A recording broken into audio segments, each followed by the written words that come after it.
ও বিড়ালগুলো দেখেন খাবারের জন্য কি অবস্থা করতেছে। ওদের জন্য খাবার নিয়ে আসলাম, আলহামদুলিল্লাহ। বাচ্চা বিড়ালগুলো খুব উদ্বিগ্ন খাবারের জন্য। তো আমরা এখন খাবার দিব বিড়ালগুলোকে। দেখেন দেখেন কি অবস্থা করতেছে, বাচ্চা মা সহ সবগুলো বিড়াল।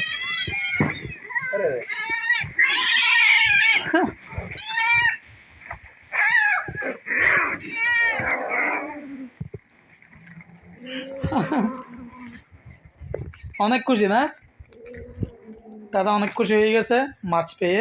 আসলে বিড়ালের সবচেয়ে পছন্দের জিনিস হচ্ছে মাছ। তো যখনই তারা মাছ পাবে তখন অনেক বেশি খুশি হবে। পাশাপাশি মাছ আর দুধ আর কি ওদের সবচেয়ে প্রিয় খাবার। এই বেশিরভাগ হচ্ছে বাচ্চা।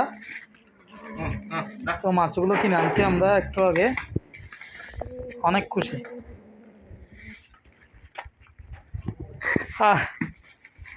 করলো বললে মারা হয়েছে।